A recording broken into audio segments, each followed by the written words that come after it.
You can see that the incision for the open carpal tunnel release is just ulnar to the thenar eminence. It's in line with the radial border of the ring finger and extends about an inch to inch and a half in length. Once the incision is marked, the patient then undergoes local anesthesia using Marcaine without epinephrine. After the local anesthetic is administered, the patient has the arm wrapped with this tight rubber band-like bandage called a S-mark, and this will exsanguinate the arm, and a tourniquet is inflated on the upper arm. The standard carpal tunnel incision is made using a 15 blade. I then use tenotomy scissors to bluntly dissect down to the palmar fascia.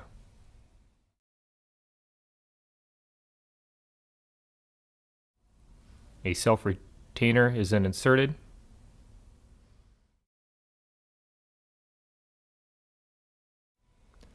The palmar fascia is then incised. At that point, the transverse carpal ligament is visualized.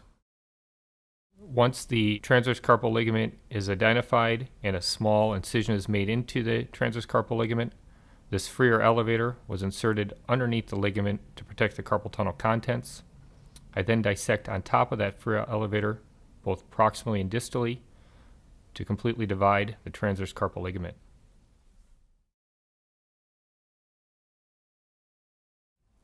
The transverse carpal ligament is the structure that is impinging in the setting of carpal tunnel syndrome, and a complete division of the transverse carpal ligament is necessary for resolution of symptoms due to carpal tunnel syndrome.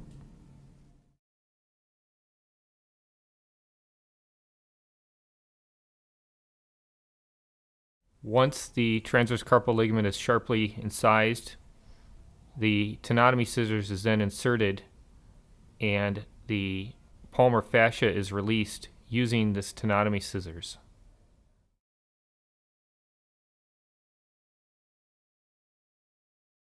You can see here that the tenotomy scissors is initially passed on top of the palmar fascia and then underneath, and then it's carefully divided while protecting and visualizing the nerve.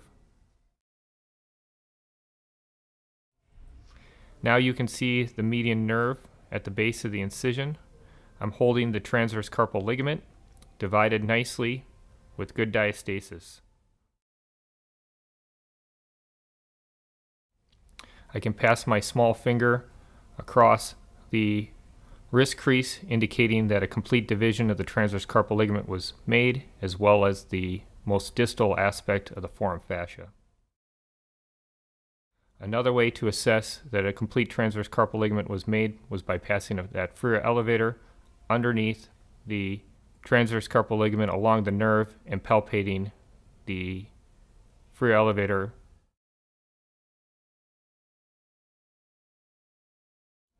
No tight bands were appreciated, and the carpal tunnel release was complete.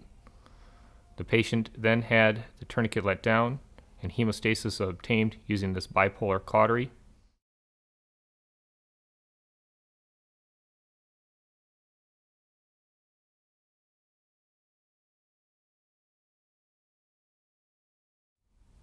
The patient had one deep monocryl placed, followed by nylon closure. The final layer of skin is closed using nylon sutures that will need to be removed 2 weeks later in clinic.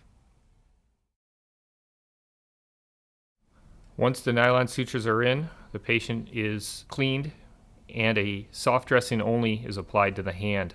The soft dressing that will be applied is removed in just 2 days, and the patient can use their hand immediately. Post-operatively, the patient will be allowed to take down the dressing in 2 days. Okay to shower and get the incision wet starting in 2 days, but no heavy soaks for 2 weeks. Zeroform is applied to the wound, as well as a 4x4 dressing. Coban is used to protect the soft dressing and no splint is applied. This is the final dressing that the patients will go home with. Afterwards, this dressing can be removed in 2 days. Patient will follow up in my clinic in 2 weeks' time for a wound check and suture removal.